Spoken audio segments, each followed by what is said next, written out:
Welcome back, everyone, to another episode of The Force with Matt and Major. And we once again have a very special guest with us. Malik Williams joins us, who was on the Skyforce for most of the year, but at the end of the year, got a deal with the Toronto Raptors to finish out the season and actually got to play the Heat for the last two games of the regular season. So that was a pretty cool experience for all of us fans for you. So, how was that for you? First off, thanks for having me. Appreciate y'all. The coverage y'all did all year. I was seeing it, so really appreciate that. And just keeping the fans and keeping us intact of what's going on. But it was a wild experience for sure. Like you said, playing with the Skyforce all year, and literally living in that grind of what the G League life is, and living in Sioux Falls, South Dakota. While doing it. It was great, but to have that grind from around October to I can't remember when it came, but that complete like 6 months just for it to get rewarded right at the end, and for me to make my dream come true, and get a chance at really playing in the NBA. It was amazing how it went, and I wouldn't have expected or want not expected, but I wouldn't have wanted it to go any other way. Yeah, just think no one can ever take it away from you. You are officially an NBA player for the rest of your life.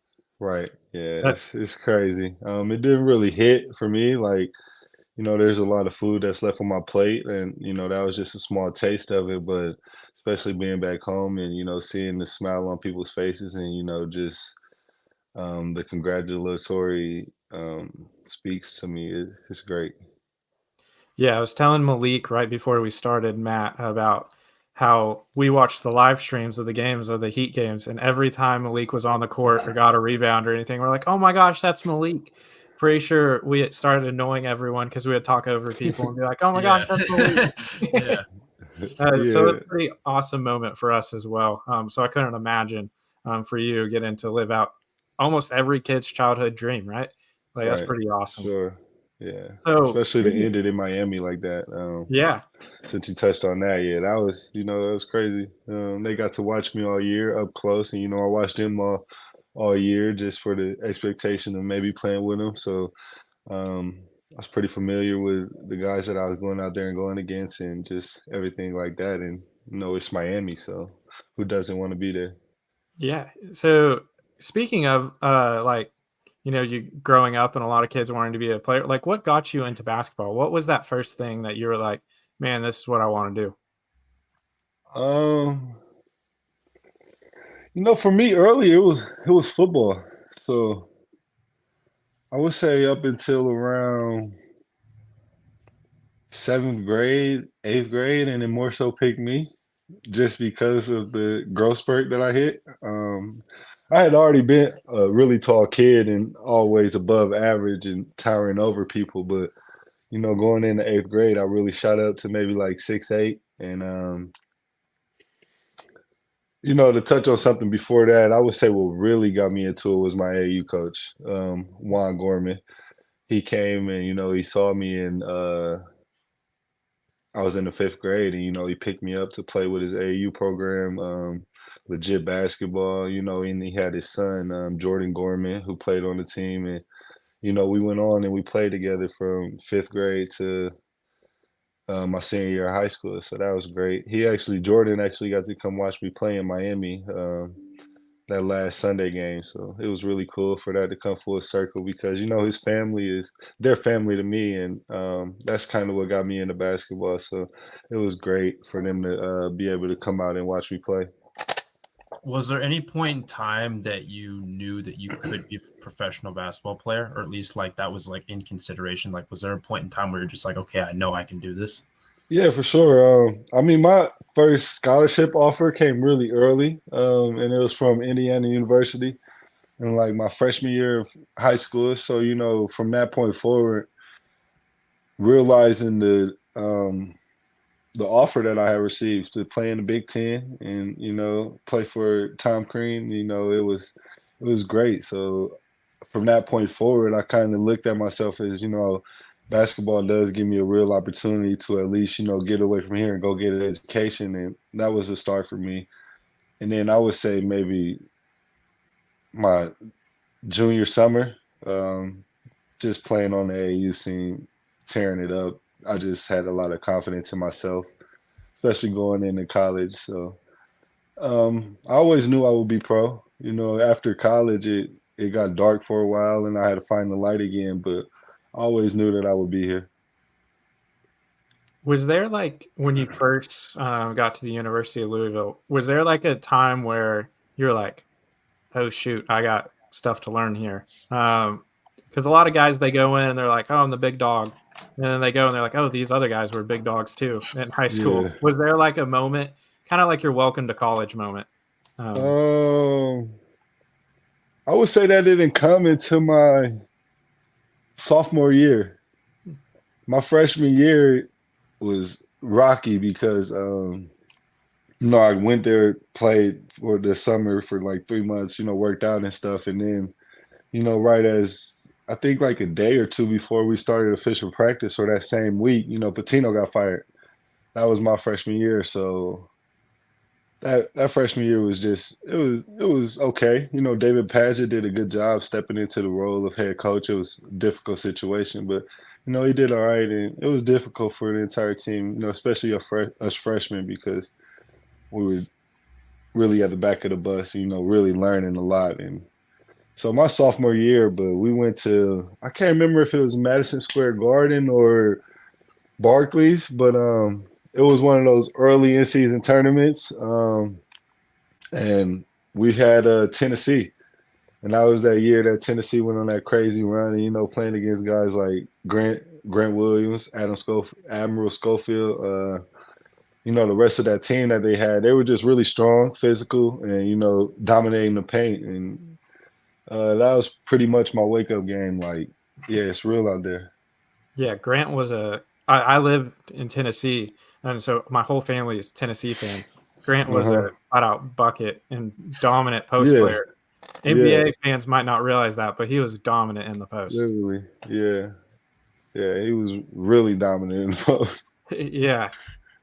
Yeah. And then so then you go to Poland, right? And how do you pronounce that team's name? It's Anvil Voslavic. Anvil Voslavic? Yeah. It took me a while to learn the Voslavic because like it's WLO.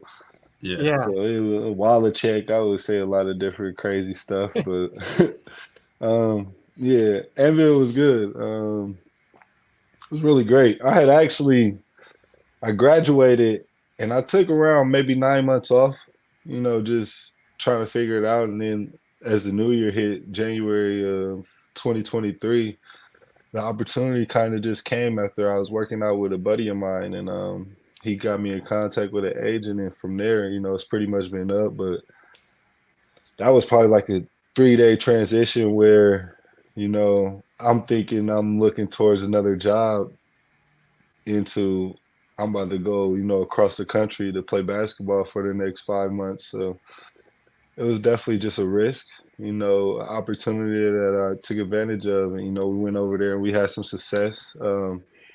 I came in after the team had already played like 20 games. So, they had everything rolling already, and they weren't in the best position in the league, but they were in great position for the Fiba Europe Cup, which I had to learn all about playing in 2 different leagues and, just how that all worked out. And then, into the tournament, we had another guy transfer in after I came in, and once he got in and our roster really got set, we got to roll. And I believe we won like 12 straight games in the regular season to clinch a playoff spot. And then we won the FIBA Euro Cup, which was a great.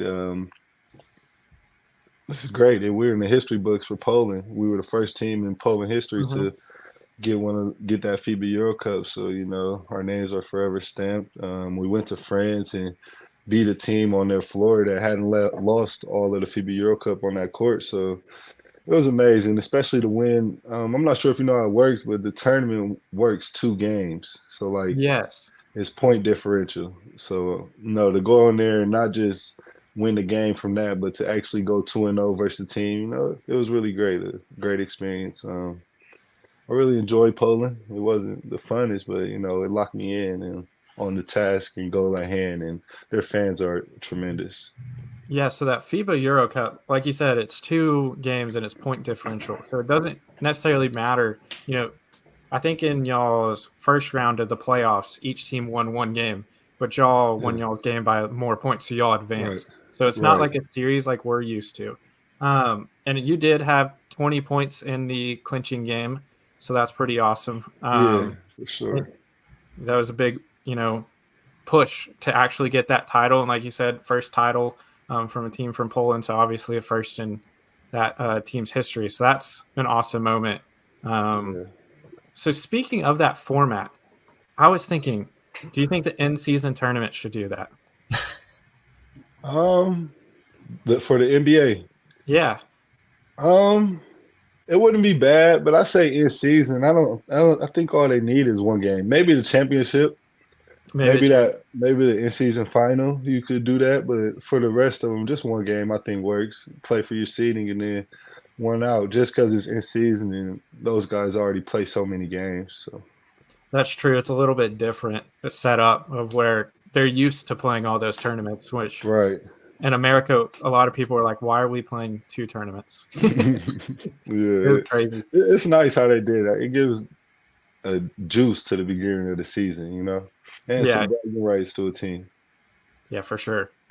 Kind of like that the Showcase Cup, for the Yeah. G League. Yeah. Exactly like that. Yeah. So taking those 9 months off and then playing in Poland, like what was, I guess, the biggest transition from playing 5 years in college to then playing overseas internationally? Like what was that kind of like for you, especially since you said you jumped in mid-season? Like what was the biggest transition? For you? Just getting to the point of being ready. Just to be honest, I wasn't, when I left. I had been working out, but it was very just regular workouts. I wasn't in that full mode. So I went out there already a step behind, and I got out there and I was playing maybe 2, 3 days later. So, I had to be ready to go from the jump. And the biggest transition, college just doesn't allow that same physicality as a pro level. And, even overseas, the rules are different. They can take the ball right off the rim. The biggest transition for me was the travel. The travel call is different. You can't really like use your pivot and like just rip through. You kind of like got to cross step. So having to learn that, and then just adjusting to hearing a different language at times on the court, and then playing with guys who, I was lucky enough to where all my teammates did speak English. My coaches spoke English, but wasn't the most fluent at times. So just adjusting to that and then learning to play with those guys while also being miles away from your family and friends, it's a transition for sure. But it was good for me. The team embraced me, and we had some good success. So it was all worth it. Yeah, Were there any skills or like training habits that you learned overseas that you now apply to that you really just applied to this last season? Like, was there anything that you took from there that you're now applying to your game now? As far as the court goes, we had another big man named Josip, and he had tremendous footwork, and just could really work the post, and he had great touch and everything like that. So I really try to study his game and the way that he was able to create shots from the low block, with him being only maybe like 6'8", I believe. So um, as far as that, and then some off the court things, just as far as stretches and weight room workouts, they had some good things that I hadn't really heard about. Um, I would say now that I play with the Skyforce, a lot of them things were similar that the guys had us doing overseas. So. Yeah, so you mentioned how, Poland wasn't the most fun for you. Was there a specific thing that you did like to help you get through the time? I mean, like you mentioned, you're not with your family or anything like that. Yeah, I would talk to him when we could, but also it being a 6-hour time difference that Mhm. that made it difficult. But like I said, that guy who transferred in after me, his name's Victor Sanders, and he actually won the MVP of the league this year. So that's really cool. They had called him back, and he won MVP this year. And then, me and him locked in.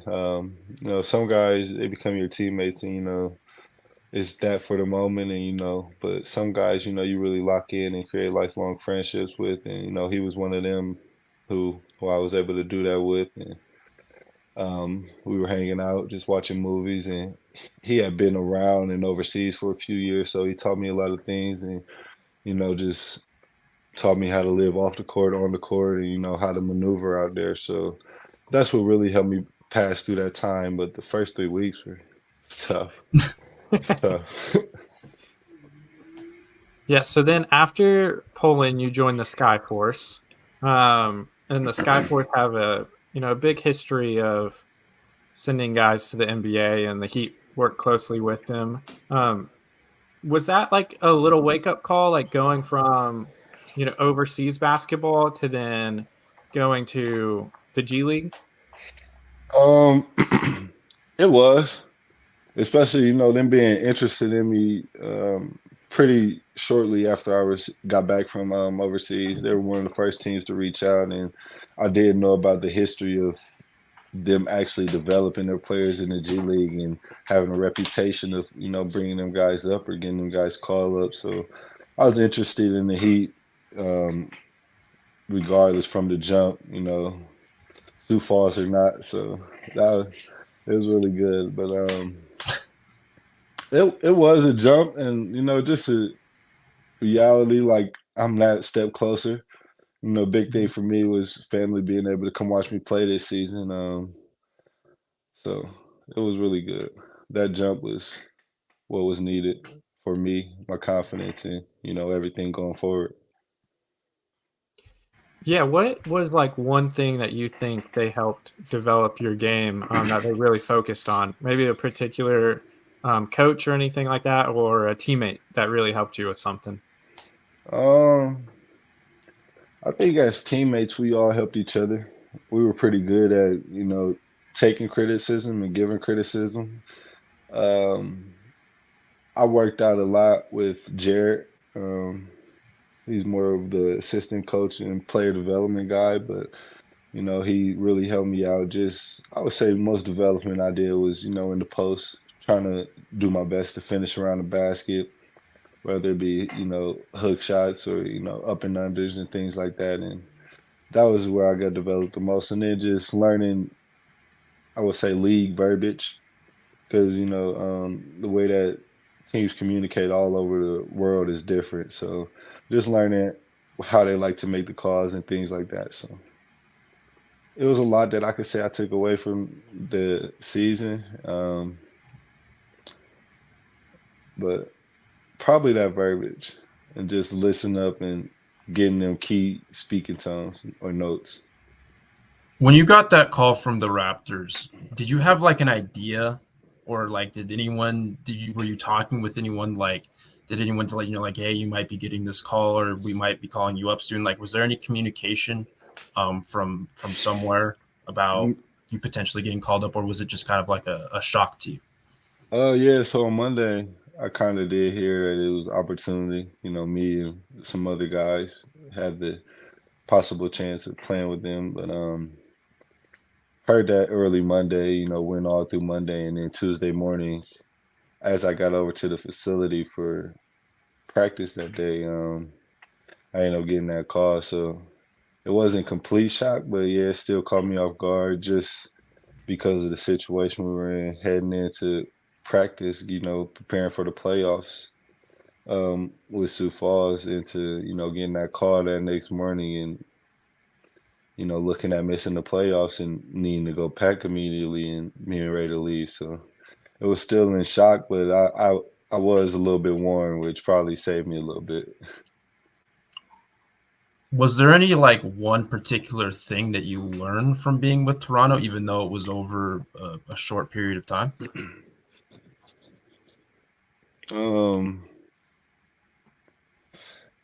I would say just the play. I got to actually experience that play and realize that it's it's not that far away, from what I've been playing as far as the talent that I've seen overseas and what I played in the G League. So it's all just playing basketball, and I think that's the biggest thing I realized is those guys are human too. They're super talented and skilled at what they do, but we all are, and that's why we're in a position to have that opportunity to get the call. So I would say the biggest thing is just me realizing that it happened that way, but it's more than that, and I belong. So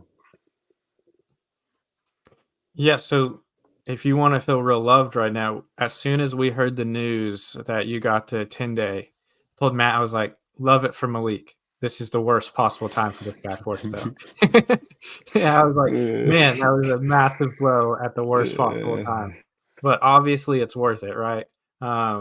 That's the whole point of the G League, trying to develop guys and get them deals. So that was right. a huge win for the Skyforce. But there was definitely a part of us that were like, why couldn't it have come right after the playoffs? Yeah, it But, hurt.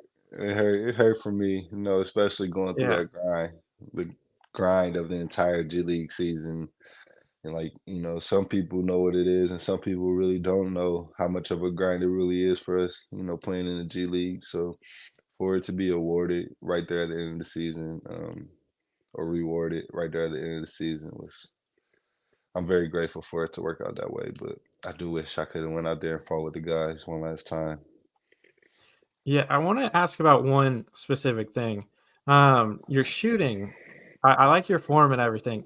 You occasionally shoot a turnaround fadeaway from the block. Is that something you've been working on? Because I feel like it just randomly started happening one game. Yeah, I've always been working on it. I think it was just building my confidence up to actually shoot it in the game, as far as with the Skyforce. But I've always been more of a soft touch shooter from the perimeter, and instead of going to the hook, turn and shoot the fade if I'm posting up on the block. So I would say it's more my game.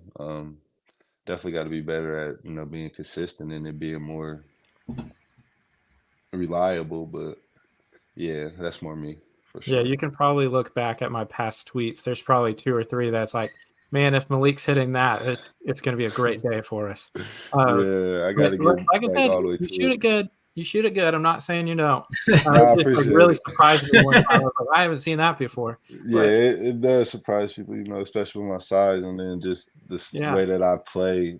I got just like it's like a switch, I think, where I got to get used to keeping it on, but I can really just go and run a few off, and then just kind of get cold. So I'm trying to get a lot better, and it was difficult this season. I had surgery last July, so as I got to training camp, that was my first time playing basketball again, coming off the ankle injury. I hadn't got to work out on the court, anything, just straight PT. So jumping right into that, it was really difficult. And then just catching the flow of the season was hard, especially Is when there you. any particular skill that you're hoping to improve heading into this next season? Um,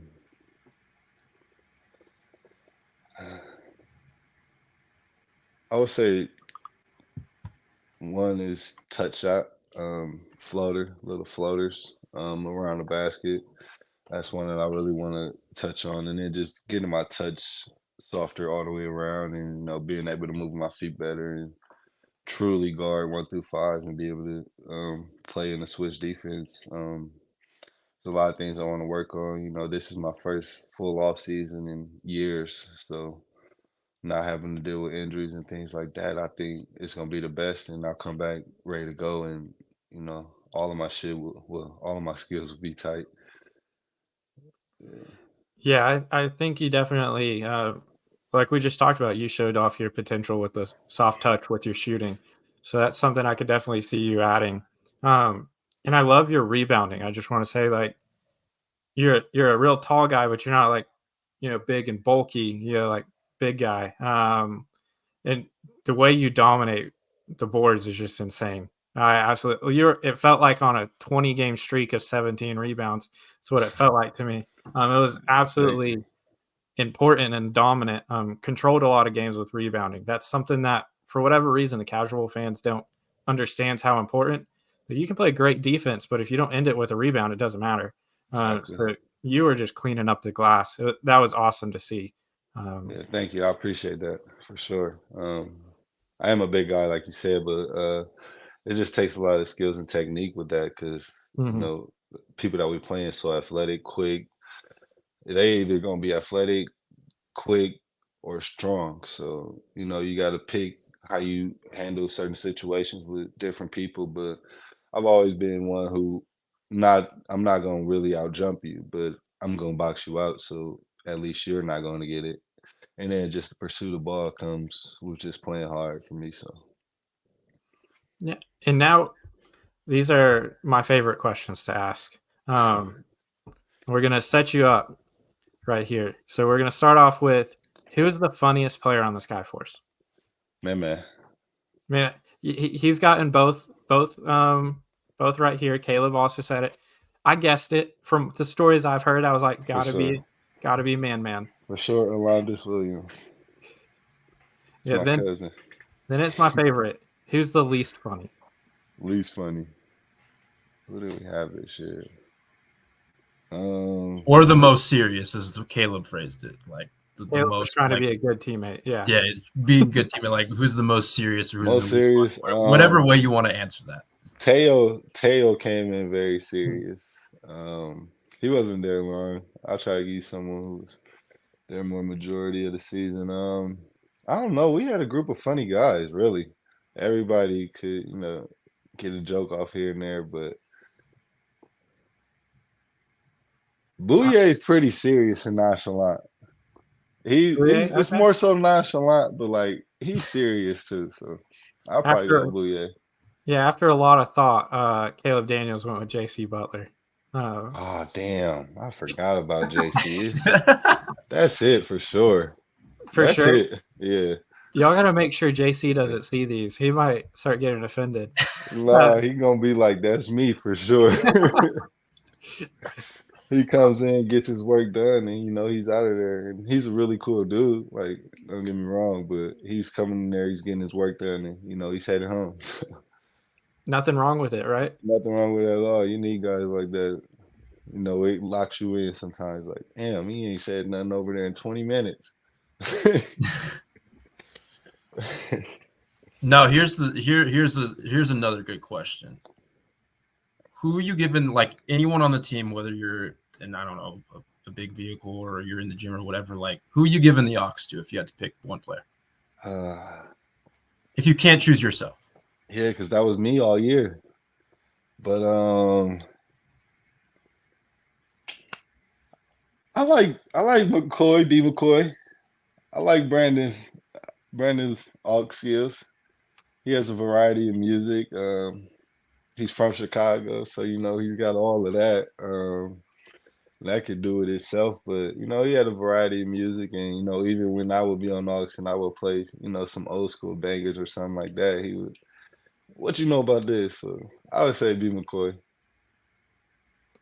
Yeah, that's Caleb said very similar. So I'm seeing this team chemistry right here. Yeah, we had it this year for sure. It was great to see. It was my first time, in the G League, but the chemistry that we had, just players who have been around would say that it was different, just the bond that we had and the genuine connection.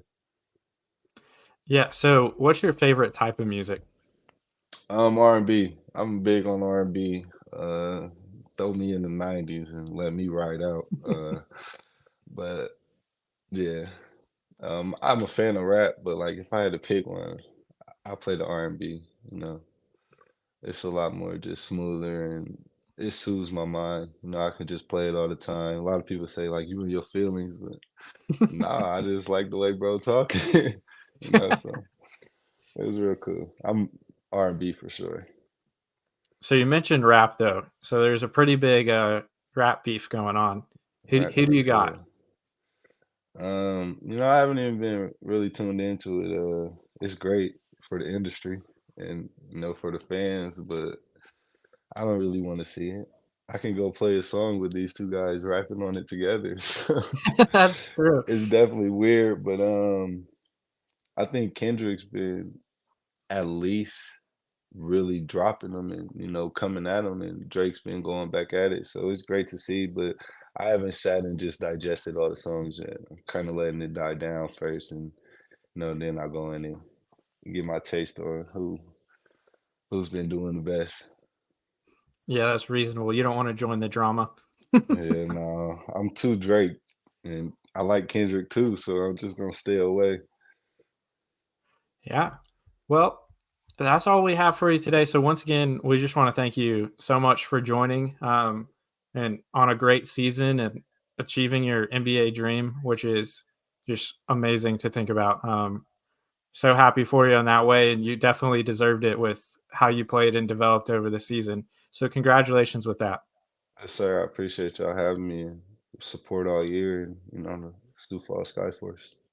Yeah. So where can everyone listening, where can they find you on social media?